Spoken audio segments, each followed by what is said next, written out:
Today, On the Ball has the final say over the Michael Reda Qantas affair. Good news for our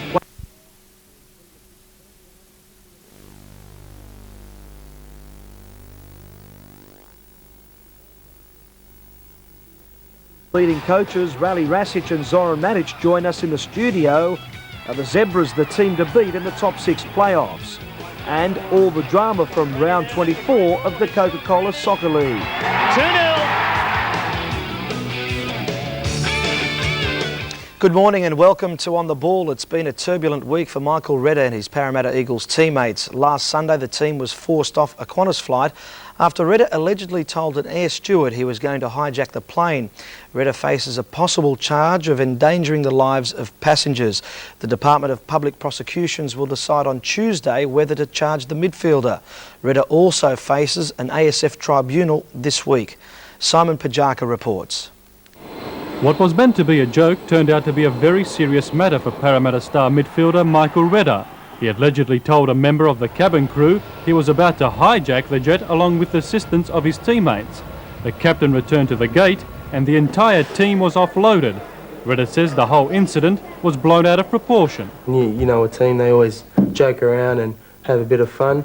But I think I dealt with the wrong person, and I think he did make it, a little cut into a big cut. So, yeah, it was way out of proportion. Blown out of proportion, maybe, maybe not. But the incident became a media picnic with television crews camped outside Reda's home. The Australian Soccer Federation was less than impressed by Reda's remarks. I wasn't on the flight. At this stage all we've got is information third hand, and we'll be waiting until the reports are in and we can factually piece together what took place. And, we're not very, very happy about what's taken place. The star midfielder will know his future next week whether the Department of Public Prosecutions will charge him. But he also faces the ASF tribunal over his actions. It's been a long week for Reda, a week he'd rather forget. Well, I hope so, yeah. I hope I just go back to training and train and see what happens from there. Well, joining me to discuss this and other important issues, it's welcome to Mike Cockerill from the Sydney Morning Herald, one of Australia's most experienced soccer journalists, Andrew Dettre, and Parramatta Eagles coach Rale Rasic. It's been, I would think, Rale, a week that the club, yourself, and of course young Michael Reda would rather forget. Whatever you say, it's very little can be said on the screen, on television, and I have to be very careful what I say. Oh, yeah. But to me, really, truly, I look as a human being, as a parent and a coach. One of the greatest things that I have ever experienced with my teams traveling was when young Jason Falson put a bit of pepper on Chichi Mendez's ice cream. This is the greatest thing that my teams have done for 30 years. So I think this was blown totally out of proportion and had no room to be discussed. And I wonder if other court players were involved. Would this be ever discussed or mentioned on a screen or in a public? I'm bitterly disappointed with some people who wrote the columns, and they are leading journalists and radio commentators, television commentators, who have no idea what they are talking about. Do you want to give us some names, Rale? Well, Michael Gibson. How can Mike Gibson discuss this matter if he doesn't know? He hasn't been on the flight. He doesn't know what happened. How can Alan Jones, who has been all his life, his sporting life, and he knows what footballers are about? How can a person like him make comments when he doesn't know? Only person who was on the flight can make comments. No one outside of that. I'll ask Mike. Mike and I have had dealings with Michael Reda, the player, the person, the gentleman that he is. And knowing Michael, I'm sure that he's embarrassed, but I know that his family have taken it very, very hard. And it's not like Michael to cause any major problem. It would have been just, if anything, just a throwaway line as a joke. Well, it's a joke gone wrong, Andy, isn't it? And that's probably the way Rale sees it. And most people we must admit, we weren't on the plane, as you said, Rale, so we can't comment factually about what went on, but the theme of the whole thing is that it was a fairly harmless joke taken far too seriously by someone. And but why would they take the team off the plane? Well, let's be honest. That's a bit over the top, isn't it? I presume you had your either your team tracksuits or your team uniforms. I mean, they're an identifiable group of people. Yeah. You're not going to hijack a plane wearing a Parramatta Eagles blazer, are you? That's the reality of the situation. Qantas have accepted an apology in the last couple of days, and they said that the Parramatta team are most welcome to travel. Maybe it was the steward that was involved in all of this. Well, we've got to be careful what we say about that guy. He's got a job to do. I'm sure he was following procedure as well, Rale. I mean, he's got a list of things he must do. In fact, when we mentioned this on our radio show last Sunday night, we had a call from a Qantas or a pilot who said, look, I mean, you can't criticise the steward, the purser, because he says we, as in this industry, we have certain regulations which we must follow. So we've got to understand that. But you know, you can probably talk your way out of something like that, can't you? I perfectly understand. I understand Qantas is the greatest company in the world. I travel with Qantas for past 30 years. I wouldn't travel with any other company. I have extreme association with the company. I was playing with sort of placed always most of the time in economy class because ASF wouldn't pay first class ticket, you know that yourself, right? But I was always placed in the first class, and I was always introduced to the captain and shared the drink with him for years, right? So it's a fabulous company. But one individual definitely has blown out of all proportions. I climb, that incident has nothing to do with Michael Reda, has to do with me, because he was absolutely abrupt towards myself and stuck his fingers in my face, and I asked him on 5 occasions to withdraw his fingers out of my face, and that hasn't been discussed by Alan Jones. That hasn't been discussed. Well, by how come it hasn't? Gibson Is this the first time that it's come out in the press? No, it didn't come at all, because that's not issue. Issue is what the kid has done. So completely blown out of... What was the reaction of everyone when it was made clear you're going to have to get off the plane? We were absolutely destroyed, absolutely embarrassed. And, did it affect your team's performance in Adelaide? Of course it did. I mean, someone said to me, what do you think about the game? I said, what game? We played our game at the Sydney airport and so on. But the crew and the Qantas people after the event were absolutely brilliant. But one wonders what happens when the team leaves Adelaide on a 7:10 flight. Luggages are already on the flight. This is the next morning, yes, on your way back? Yes, after the match. And luggages are ready. Then the kids get informed 5 minutes before the flight leaves. He said, you are not on this flight. You go via Melbourne. Then you get to Sydney 4.5 hours later. Why? Wives waiting, girlfriends waiting, and so on. And who is responsible for that? Why were you taken off the return Because flight? they said that the same crew refused to fly the team back to Sydney. And I mean, these are the things that they have never come out, and no one has courage to discuss these matters and the way and manner they were performed. And as I said, we have to take sort of appreciation. I take a lot of respect for the company because they are our sponsors. Will the club do anything to Michael Reda internally? But the kid has been humiliated. So the club feels that he has nothing. What is next? That we want this kid to be... A fine won't do anything. We want this kid to be destroyed for one joke that he made. All right, I fully agree. I'm 58 years of age, and I didn't know that you can't use that word. And I'm traveling for 30-odd years, more or less every week or every 2 weeks I'm on a flight. So I didn't know that you can't use the word. But I think it's a human understanding was needed, and needed a bit of, as you pointed out, that's a sporting team traveling. It's not one individual. On the other hand, if a individual was wrong, it should be dealt as individual.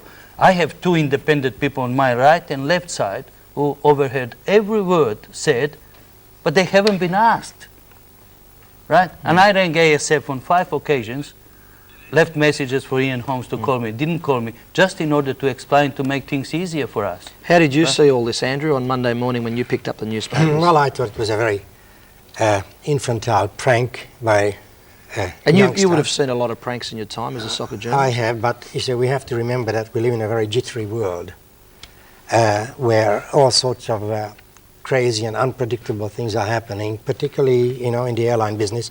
I'm not excusing the Qantas steward or the purser or whatnot, but probably they follow some strict regulations.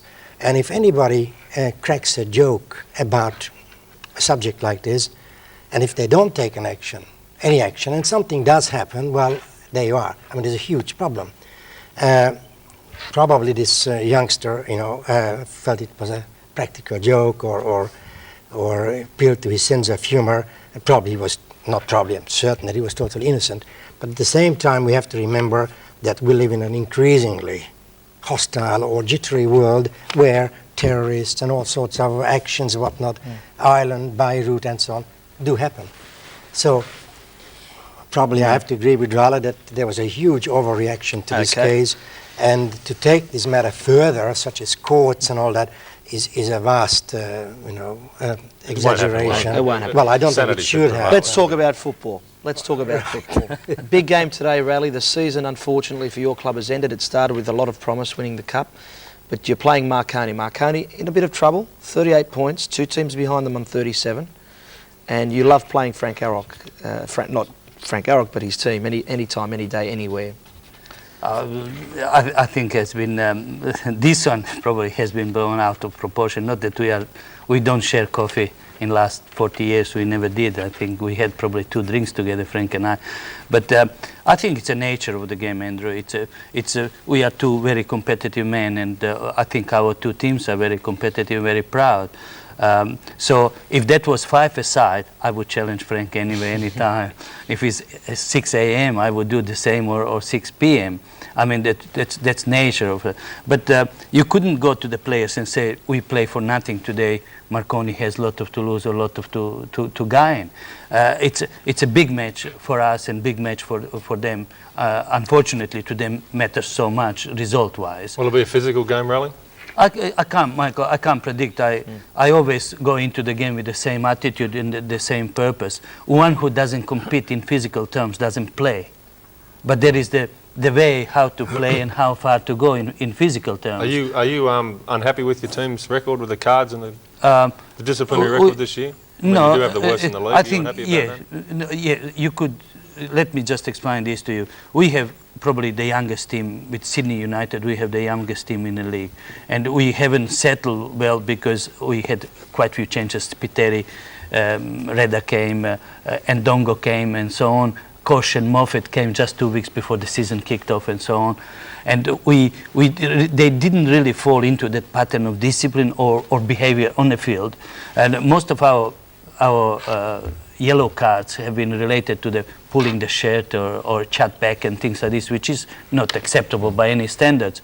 But I don't want to make excuses for them, but one of those things. I'm unhappy because we are 10th or 9th in the league. I mean, that's what is a crunch of the matter. It must be an interesting thing for Rale that you said that you haven't been very on a close personal relationship with Frank Arrock, but nevertheless you followed him. For example, you followed him to St. George when he came from Melbourne quite a few years ago. Remember that? When you came from JUST, and you took over the team that Frank almost created before he had to go back to Yugoslavia. No, so there must be a sort of a friendly rivalry between the 2 of you. Oh yeah, definitely it is. But Frank and I, we have been sort of very respectful professionals in terms.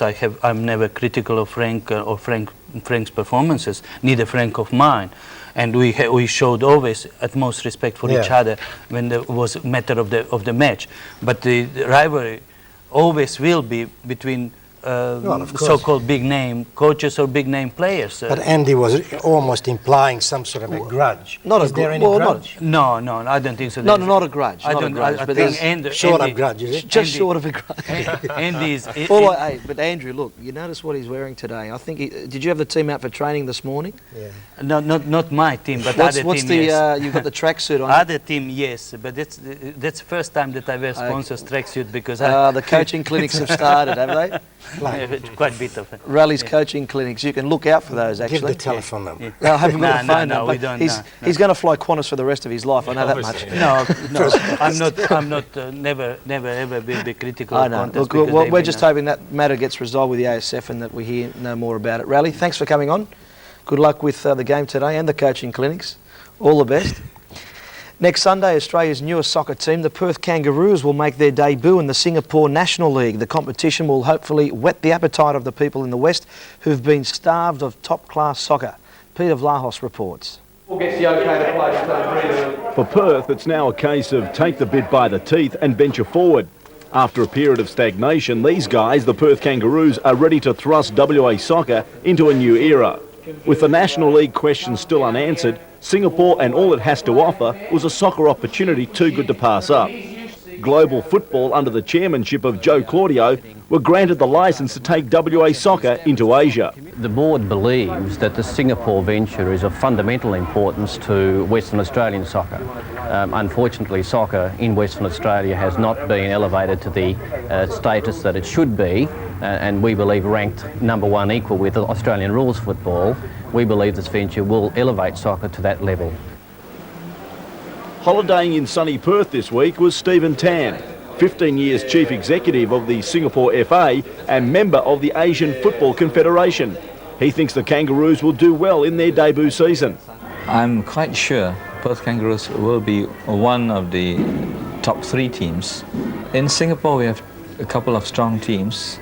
Geylang International has been the champions for 5 years, so they're going for the 6th title if they can hold their own against the 2 Australian teams.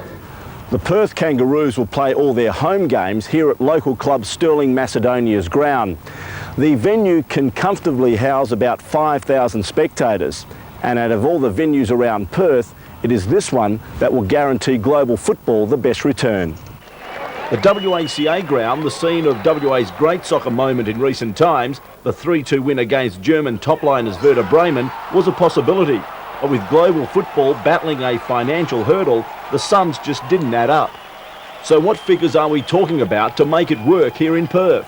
We established, for example, there are 32,000 Singaporeans in Western Australia.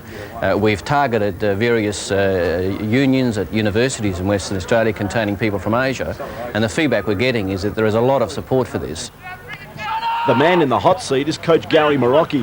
The former Australian international and Adelaide City player has achieved countless successes at state league level in recent times. The Singapore League is an exciting challenge for him. Well, Peter, I had 3 very successful years at Perth Italian. I don't think I had any more to achieve. We brought in some very young players that became very good established senior players, and I thought that it's time that I moved on maybe to a different level, and I find myself now coaching in Singapore, and who knows what might happen at the end of the year. Maybe it could be coaching in the NSL. The past week has seen the Kangaroos demolish local First Division opposition with scorelines of 8-2 and 9-1. Perth's prodigal soccer son is comfortable with the squad he controls. Well, it's quite a young team. I've obviously picked the squad looking for the future. I perceive that West Australia could be playing in the National League, so I've obviously picked the squad looking to move into the National League with that squad. We've got some excellent players, and I think the players will do their state proud. Vince Matassa, Australia's keeper in last year's World Youth Cup, has his sights on an Olyroos spot. National coach Eddie Thompson will have his eyes on Matassa's career direction. The opportunity that's come up with the Perth Kangaroos is great because the season finishes in August, and I'll still be able to play NSL, whether it be for a Perth team or for an Eastern States team. Likely captain is Craig Naven, who has played his best under Marocchi at Perth Italia over the last 3 years. At 25 and with a decade of local soccer behind him, the Singapore venture could not have come at a better time. We've been sort of isolated from the rest of the country.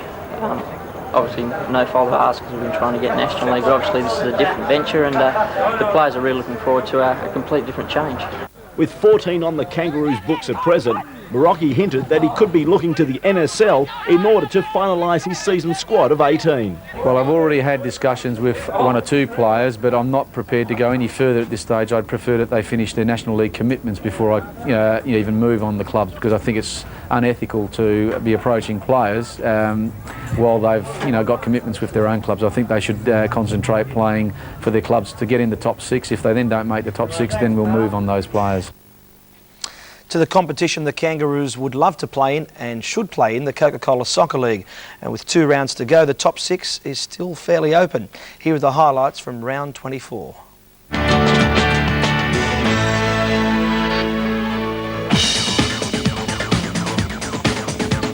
Wollongong City continued to make life difficult for visiting sides. Pedro Ricoy lashed out in his final match before heading to Malaysia. Driving rain marred the spectacle in the second half. The Wolves did all the attacking but couldn't overcome Zelko Kalats. Sydney United were thankful for the skills of their towering keeper in a game that produced no goals.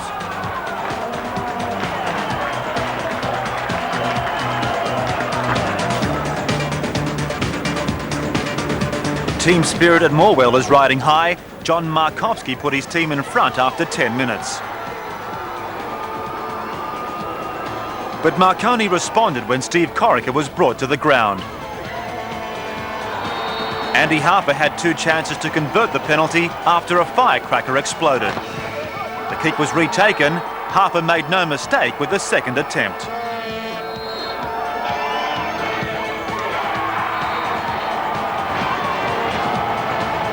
Marconi's hopes of victory were given a body blow when Blagoje Koleski was given his marching orders. Yet the champions took the lead. A charging run by Kimon Taliadoris resulted in a second penalty and Harper's second goal of the night. The scoring spree didn't end there. Marconi's normally reliable defence opened up and Claudio Canossa was grateful it did. 2-2 and the Falcons were desperate for victory. Lachlan Armstrong sealed the 3 points, combining with John Waddell to set up a shock result. 3-2 to Morwell, and suddenly Marconi are in danger of slipping out of the top 6.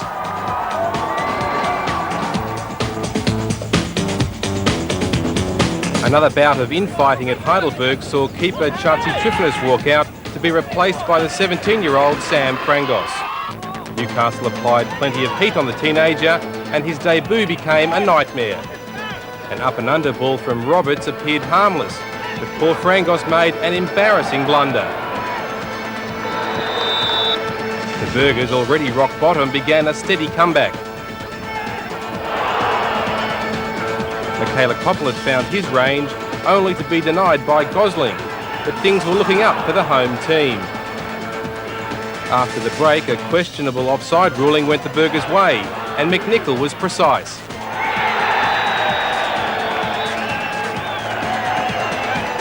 Heidelberg went looking for more goals, but had to settle for a point, ending a 4-game losing streak.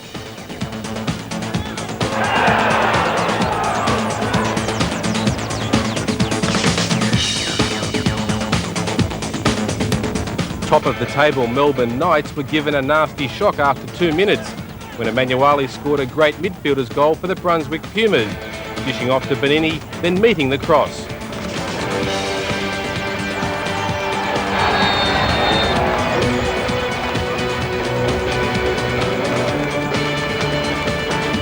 The Knights, without Paducah and Pondylyak, were labouring up front, and an upset was looming. But the equaliser came in the 14th minute.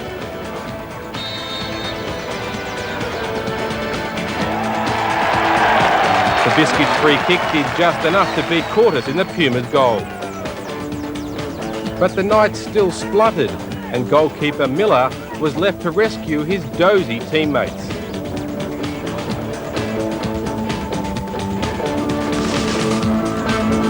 After denying Tricarico, Miller made an even better save from Aloisi as the Knights rode their luck.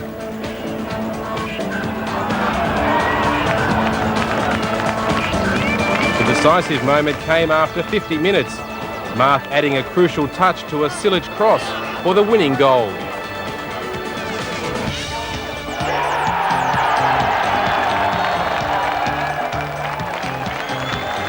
The Knights could have won by a bigger margin, but in the end were happy to escape with the points.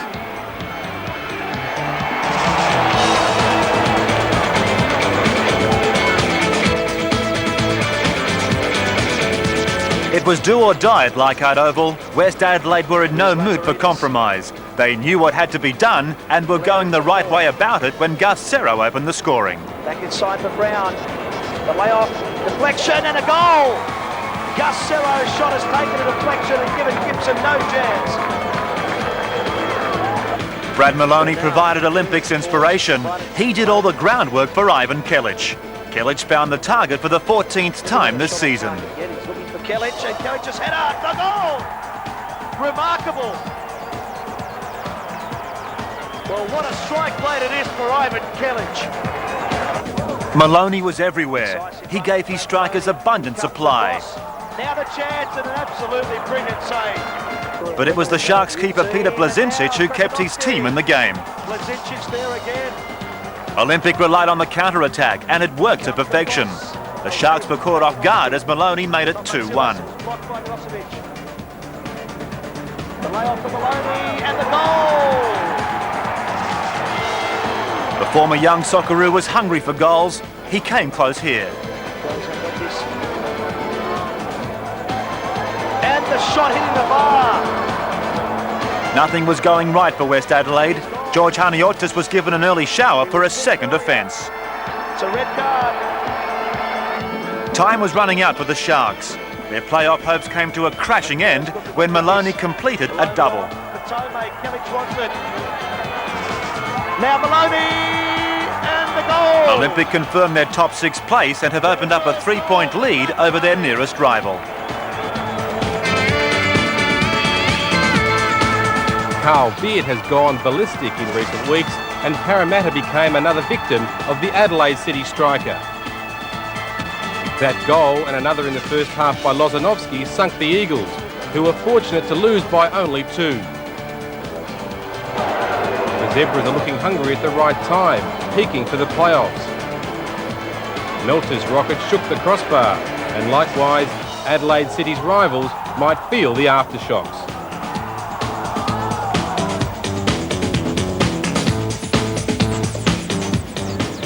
Today's match is in the hands of Richard Lorenz. The Brisbane Strikers face an uphill battle in their quest to topple South Melbourne. Could they provide a major upset and remain in the hunt for the top 6? A high-pressure, bustling type of game. Really suit the nature of their players, and here's Wright. Pulled it back brilliantly. And that's the opening goal for Frank Pimblett.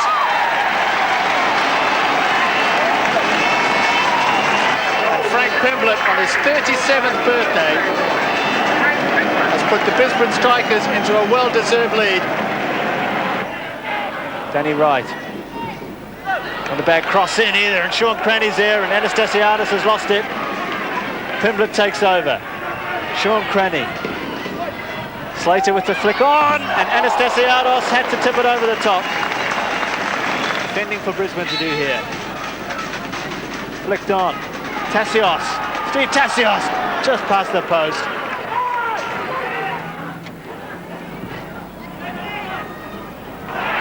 Muscat's left it, and Wright's going forward. He's got Cranny there, and that's a great ball. Here's Sean Cranny. 2-0.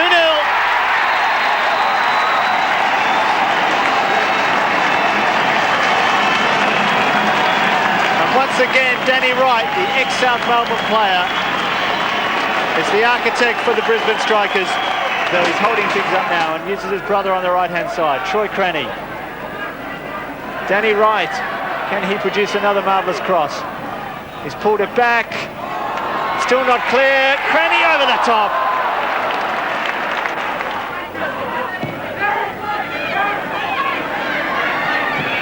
Shot on the turn, Slater! Pitch assisting Muscat there, just holding it up. Angie Goodsoulis. Muscat takes over. Far post ball. Polak's there. Off the line. Great ball from Muscat. Polak won it in the air. And Jackson, well, I think he tried to control that. And it went over the bar in the process.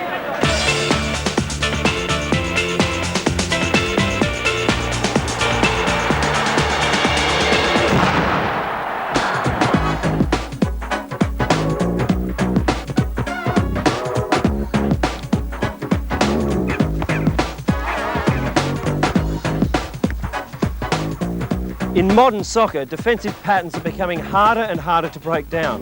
In today's power plays, we'll look at one of the most effective ways of unlocking a defence by using the wall pass. When a young player realises that he will not attain his objective of beating a man by using passing alone, he will look for a solution to overcome his opponent on the ground. The most suitable means for this is the wall pass. Yak combined to send the Knights forward down the right-hand side. In the early stages, prepare players by ensuring that they play the ball with the foot furthest away from the player.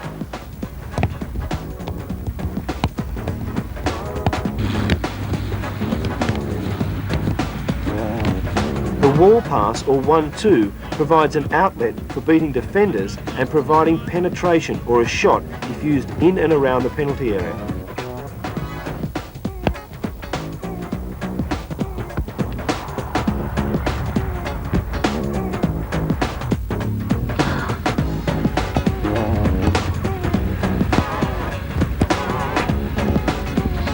In and around the penalty area, an attacker normally has his back facing the goal.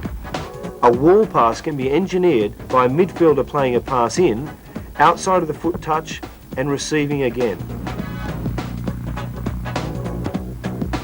You can also dummy the pass in, receive the ball on the turn and get a strike in at goal. 3 games played in round 25 with Wollongong City securing a good win away from home, beating West Adelaide 2-0. The Melbourne Knights secured the minor premiership with a 1-0 win over the Newcastle Breakers. Last night, the Falcons kept their semi-final hopes alive with a 3-1 win against Heidelberg United. The Knights have wrapped up the minor premiership, but most interest centres around those last few places in the 6, with the Falcons level with Sydney Olympic on 37 points. No major alterations in the bottom half of the table, with the Wolves perhaps the most consistent side. The Strikers desperately need a win today. Morwell Falcons, they're still in the hunt with a 3-1 win against the Burgers. Who else but John Markowski scoring his 9th goal of the season, and that goal came in the 19th minute. Sonny Seven, key player in the Falcons lineup in this game. Typical Markowski finish. Class, and they love him out there at Morwell. I'm sure they'll be back next season. Seven was again instrumental in the play, setting up Stephen Douglas just before the break.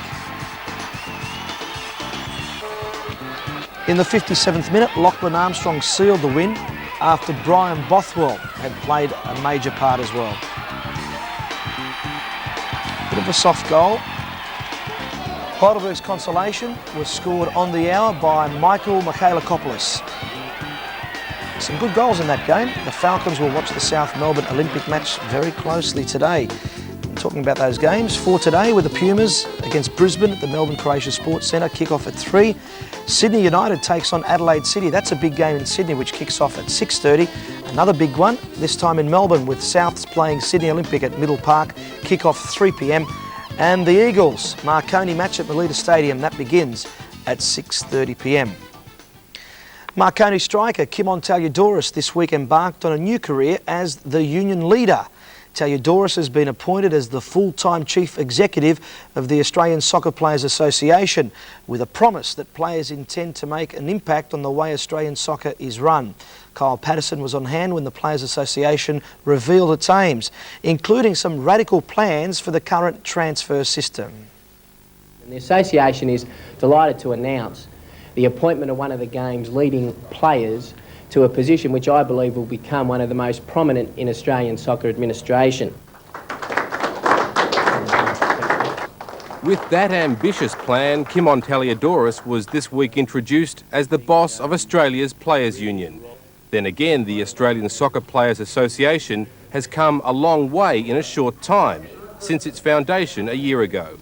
The fledgling union claims a membership of over 200, 70% of all National League players. ASPA has the backing of the major media and entertainment union, the MEAA, and has secured its own sponsor, insurance company Australian Unity. I'm really quite excited about the proposition. I think it's a fantastic opportunity for the players to really have an impact on the game in Australia.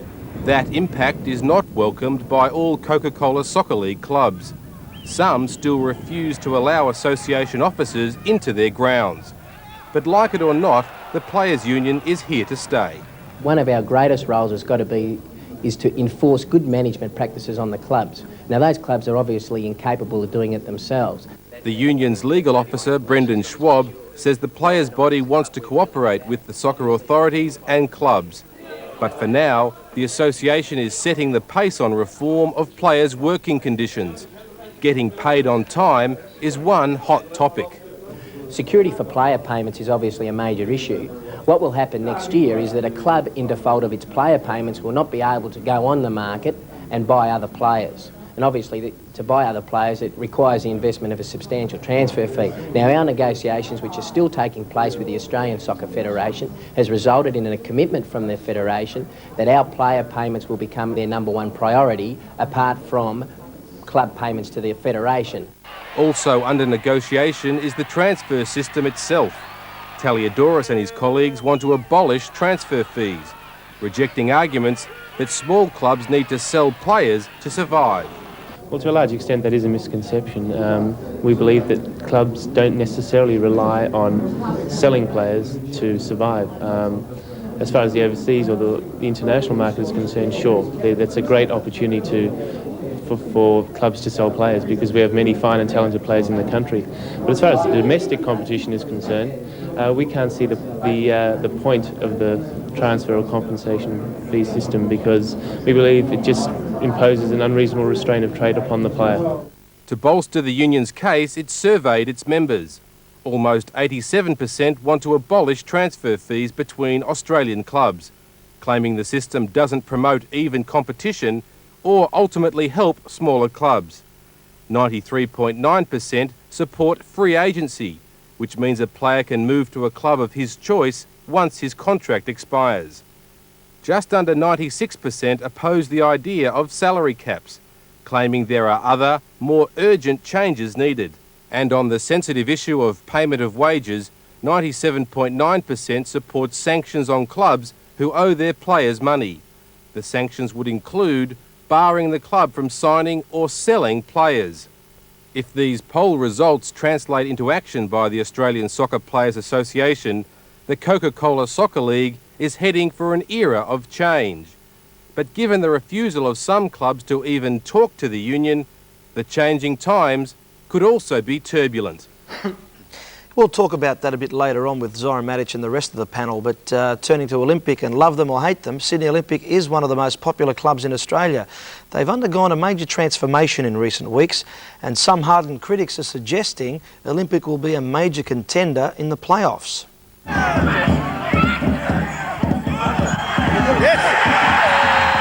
Obviously the points went on the board and there was lapses and errors and we needed to correct the mistakes, and I think it's a coach's job to get the points on the board. If things didn't happen and the committee took a step, and Tommy's come in and done a great job so far, as you've seen.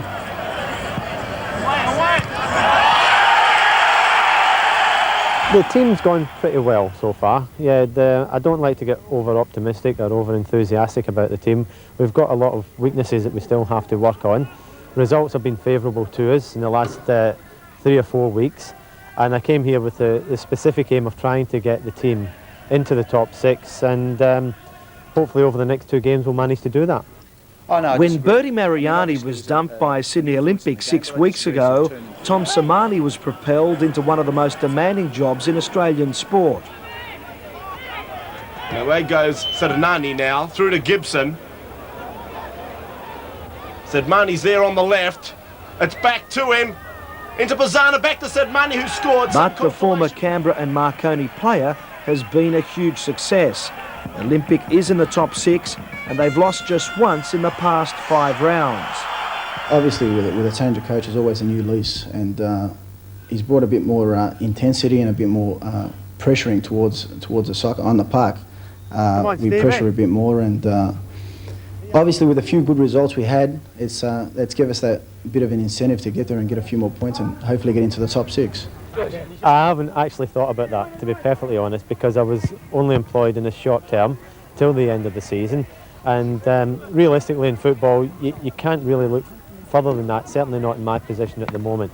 I've taken leave without pay at the Institute, so I still have that job to go back to, and I'm honestly not looking any further than the next 2 games. That was okay for a warm-up.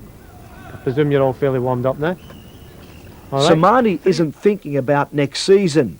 For the time being, though, he still isn't happy with his team.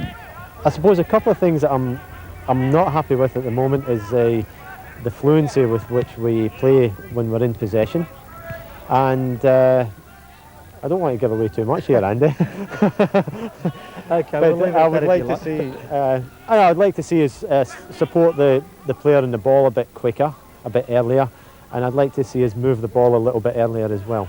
Defensively, there's no complaints. Olympic has conceded just 2 goals since Sermanni's appointment. There's plenty of experience at the back, and former striker George Soros has adapted well. Firstly, I mean, I got a mark. That's my job, and if the opportunity comes where I can go forward and help in attack, I mean, I was always a striker. I had been a striker. So it gives me that bit of an incentive to go forward. I enjoy it. I mean, it's good stuff. Where do you prefer to play? I prefer to be attacking midfielder. But going on some of the games I've played this year in defence, I know it's not bad. I'm really enjoying playing at the back. It should be the goal. Great defending by Soros. And George has been outstanding at the back. I mean, he's pulled off some actually almost game-winning tackles at times. He's got back into defensive positions. He's done a terrific job from a discipline point of view. The amount of attacks he's broke down and actually started attacks for us has been phenomenal, and he's been in great form.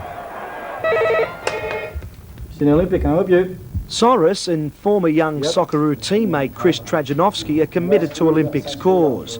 They work as development officers promoting both the club and the Coca-Cola Soccer League. That's not entirely the case during lunch breaks at the social club. Trajanovski is having a good season despite scoring just 4 goals. He never stops working in a game. Overall, I'm quite happy the last 4 or 5 games. We've been playing well. We've got the results. Unfortunately, the goals aren't coming, but at least I'm getting those chances where before, you weren't getting any. Team spirit is high, although I did find one way to get offside with the players. Paul Wade gave me this for the game this week. Sperry, you like the shirt? Beautiful. Hey, is this your shirt? Andy. No, not my shirt that way, this way. What do I do? I think we'll do quite well. We just got to play our own game and don't worry about them. Let them worry about us. And now, will this be the equaliser? Yes, it is! The equaliser! With 2 seconds of normal time left in the game. South Melbourne's Francis Owaratifi may soon be writing a letter to Lagos in Nigeria that could change his footballing destiny. As revealed on last week's show, Owaratifi was listed among expatriates eligible for Nigeria's World Cup squad. Although he's now an Australian citizen and has played for the Socceroos, Owaratifi may be tempted to follow up the matter with the Nigerians. And who knows where it could lead. Yeah, I was shocked. I couldn't believe it. I mean, there I was in a hotel room, had the headphones on, listening to music, and Kevin Muscat shaking me, saying, hey, you're on TV, you're in this World Cup squad. And I'm saying, what World Cup squad? It was Nigeria's, actually, the African nation where Owaratifi was born, but left as a 12-year-old, never to return. Owaratifi grew up in England and later migrated to Australia, where he's happily made his home. But when Owaratifi's name appeared in an African football magazine, among 47 expatriates eligible for Nigeria's World Cup squad, he faced a dilemma. I have played for Australia and I'm very proud of that, and I'm a bit worried about whether I should declare for another country, in fact, when I've already played for one country, so yeah, that's the only problem really. Australia haven't qualified for this World Cup and it's highly unlikely that I'm going to be around for the next one, obviously, I mean, if there is anything concrete in it, I'd have to consider it. I mean, obviously, very carefully, but at the moment, I really don't know what to make of it. Friends are urging Owaratifi to make contact with the Nigerian Football Association to find out if he's under official consideration for the World Cup team to go to the US.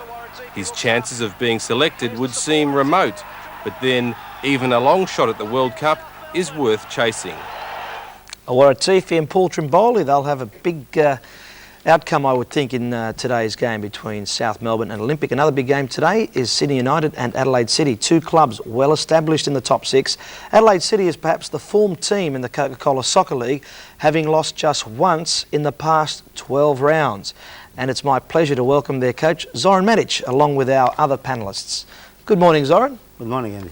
Thank you for getting up at, in Adelaide, I'd say it'd be about 3 o'clock in the morning to get here in time. No, we get to the airport in 10 minutes. We don't have to travel for an hour and a half. Okay, you're going to rub it in about the lifestyle in Adelaide. You don't mind the lack of publicity along the eastern states about what your team has been doing, because you prefer to have no publicity, to have no diversions. Well, look, we had as much publicity as we deserved. We haven't played well. And you haven't played well? Well, 5 big wins in the last 5 rounds? We don't live just for 5 weeks, we live all year round. And I mean, in the beginning we were struggling everywhere. And the Sunday, Wednesday proposition wasn't good at all to us, especially with a partly unfit squad. And Now, how do you explain that, Zoran? Like, South Melbourne peaked playing twice a week and you were going through that bad patch, and now they've dropped a little bit and you've gone on to bigger and better things. South Melbourne had 2 players in the Cockerill, and we had 5 playing, more or less. And that's where the big difference is. Is it those players that have made the difference now? Zoran, you mentioned to me on the phone that it's the fact that your Socceroos are now coming back into form, which is the reason why your team is playing well. Well, they picked up definitely, and they're playing much better than what they did in the beginning. Is that just the mental, but I believe the physical factor was there as well. Last 2 years been unfittest Adelaide City ever. We used to win all games in the second half. Now we're struggling to win in the second half, and actually we gave the points away in the second half. And statistic is not good. It's only good when it's negative. When it's positive, statistic doesn't count for anything. But Carl Beard, obviously, I mean, we look at his goal scoring form recently. He's obviously hit his straps. That's an important, well, I'd suggest a crucial thing for your team. But Carl scores goals regularly. Well, he has scored a few goals, but it's important to play better and to try to create the chances, regardless who's going to score. Adelaide City never been the team where one player dominates goal scoring. It's been always 5 or 6 players with a very even number of goals. Is Carl's mind on the job with you now, Zoran? Because he not only did he have the World Cup to consider, but we also remember that trial that he had at Everton in England for a fair while. Is his mind now focused on the job of Adelaide City? Well, I believe so. I mean, it takes time, especially with the young players, when their heads start to spin and suddenly they fall flat on their face. And we have to understand that he's just another human being. Is Maury the most consistent player? We just saw a goal from Damien. Is he your most consistent player this season? He's the most consistent player. No, I wouldn't be. Well, you wouldn't believe Sergio Melta is the most consistent player in Adelaide City this year. He's playing well. Well, not just played well, he fought well, even when the others gave in and they didn't want to know. Especially in that beginning of the season, we had a man there that was bleeding for everybody else until some people, they were just mistiming, some people were out of the mental strength, some people were out of the legs, and Sergio Melta always fought. And privately, I thought he's going to have 401 games, not 400 games, and have a gold watch. I mean, we had assembled some squad of the young players, and I thought they're going to take away from Sergi. But the player will play as far as he's performing, and Sergi's been performing, and he's playing. Can I just ask something? Years ago, in 1977, you were a member of that marvellous team. Adelaide City was well known and admired for their style. They had a very attractive, very pretty, free-flowing kind of a football. Now, I believe that it's more or less still regarded as a very attractive team. How important is it for you and your fans in Adelaide that you not only win, but you win attractively? Oh, we regard this as entertainers. I mean, we have to entertain public pie to see the club performing.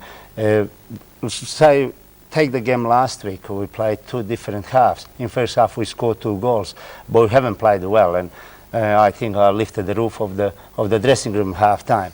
I'm just not happy to have the team playing that style.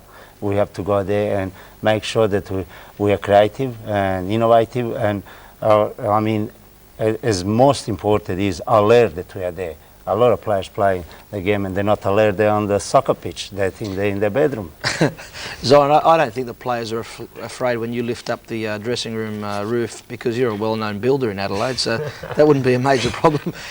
What about yourself? Now, you are now the longest-serving coach at one club in one spell. It's 8 years now? 8 years? 9. 9. Will it be 10? Well, it's very hard to say. I mean, he never says, Andy. We're going through a very difficult period. We can't afford to have any disruption, whichever way of speculation, when it comes to players, coaches, or even committees. That's probably been the strength of Adelaide City, that the committee is there. Even if you change 1 or 2 members, you don't change and throw out the whole committee. You get some of those radicals, and they just want to throw the whole committee out, or let's sack 5 players. We're losing the 3 or 4 games in a row, and let's change 5 players just to get a result. You don't get the result that way. What about changing the coach? I mean, some clubs, as you know, after 2 or 3 losses, start to issue all sorts of threats to their coaches. How secure are you? Well, look, I'm never worried if I'm going to be sacked. I mean, and I would like to live as a friend. I mean, to the game. You do your best to your capabilities. Once you give everything, the rest is up to the people, I mean, to assess. But checking the coach during the season, I wonder if the president's got the most influence side to elect the coach or to select the coach. Now, would he step down and say he made a mistake? Would he be that gutsy to come up in front of his board and say, I made a big mistake? And well, particular to anybody. I mean, we see circus around the soccer grounds all the time, but now they took even an Australian rule football. If you lose 3 games, you're in danger as well. Zoran, something I've always been interested to know, you've been at the club for 9 years, it's a stable club, you obviously love the club quite strongly, but you'd find it probably hard to coach at another NSL club, but would you find it hard to coach at international level? Would you like to coach the Socceroos one day? Well, we've got a coach. Yeah, I know that, but I mean, is that something that would keep you interested? Look, somebody has to be stupid. Do you know something that's... No, I don't know anything. But, somebody got to be stupid not to say that if the nation's job is offered, that's a nation's job. I mean, it's not just a job. It's the pride, and in our country we have to be prepared to sacrifice something for country. If the people at the top would think that this is a appropriate person to do their job, I think the only lunatic wouldn't do it. So even if you're not capable, you would like to do your best for the country. Do you need a gear steward when you get the job? But apart from Adelaide City, I'm just suggesting that'd be the only job that would probably keep you interested in the game. Is that? Well, it's very hard to coach at another club after Adelaide City, and I don't think anybody else would put up with me. Put it this way, it's like in the marriage. I don't think there's another woman to put up with me or another club. I've got you've got a lovely wife, Zoran. And I'm a very hard-headed person for certain reasons, and it'd be very hard for somebody to accept me. Zoran, you were looking at that Players' Union story closely that we had earlier. What do you think about the Players' Union? I think it's premature. We're not ready for that. But say as an ex-player, wouldn't you think it was a good thing? No. As a coach, you don't agree? We're going another bullying organisation. It's not going to... the game is the game. It won't benefit anything out of that. Those are kids' stuff, even those points that they're going to raise, those points they're going to fight for, they're all wrong.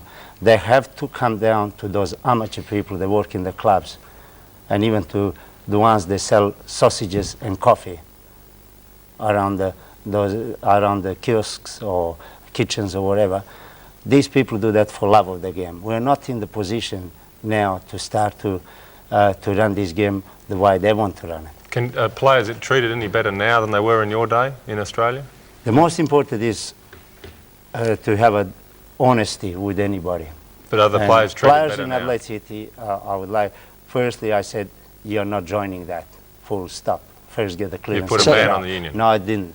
I put that, and then I went and I thought, I came back, I said, if you like, you can join. But I don't believe anybody joined. I wouldn't be even interested to find out, has anybody joined or not. It's not my job. I don't think they'll have any benefit. The game in general won't have any benefit. We want to learn something, there's Italian league, the best league in the world. We can't follow in their footsteps. That's a big business.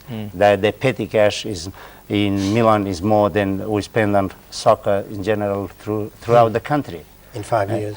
And at the same time, we just have to, but there is a way of us learning something from them and following their footsteps. We're going to release the players. We're trying to create or whatever you want to call it, prostitutes around. If we release the players every year, the players changing the clubs, where would we have the loyalty, where would we have the quality and stability? Nowhere. How can we do things like that? And if they're advocating something like that, they need a doctor first, and then we'll need the soccer experts. Well, what can we say? What do you say to that, Zoran? Well, just very briefly, I think that this idea came up many, many years ago in Sydney. Michael Johnson, the ex-Fulham player, was the one that was promulgating a Players Association or Union, called a couple of meetings. That was in the 1960s or early 70s, 20-odd years ago. It never took off. So it just, the idea was there already. Well, I've got to say I believe in it. But fair enough. Well, we all got our opinion, Michael, but I'm saying it's premature. Yeah. Our game needs the help. Our game is like a 3-year-old baby. just out of crawling, trying to walk, and we're trying to push it. Let's disturb it. I think that we got our ceiling. We achieved the ceiling with part-timers. We can't achieve much more than that. We will come there up and down, always to that ceiling. But what we need to do, we need to study and see, can we provide maybe better entertainment, better clubs, or even, I'm not saying reduce the clubs or intercontinental league with Asia or whatever, but we just can't say now, tomorrow we're going into Asia. What we need to do, we need to form a panel of people to examine, study, and report. And then if those reports are positive, that's right, then we'll move on. And Zoran will head the panel.